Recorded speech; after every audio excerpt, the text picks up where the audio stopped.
कांग्रेस के रुकने असेंबली अमीन पाटिल ने मुंबई में बेस्ट की जानिब से स्मार्ट मीटर्स की जबरदस्ती तनसीब के खिलाफ असेंबली में आवाज उठाई।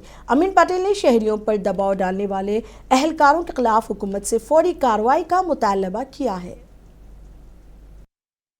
कि मुख्यमंत्री उप मुख्यमंत्री यहाँ पर भाषण दे देते, अपना आश्वासन दे देते, जिम्मेदारी के साथ बोल देते कि ये कार्रवाई होगी, मगर नीचे प्रशासन उसके ऊपर जीरो देखता है, जीरो।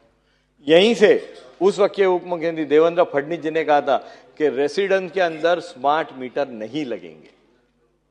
आज भी इलेक्ट्रिक के बिल के साथ में नोटिस आ रहा है बीएसटी का कि आपके घर के अंदर स्मार्ट मीटर लगने वाला है। अध्यक्ष महोदय, स्मार्ट मीटर लगाने से हो क्या गया? सबसे पहला तो मैं ये कहना चाहता हूं, आपको बताना चाहता हूं कि स्मार्ट मिनिस्टर ने स्मार्ट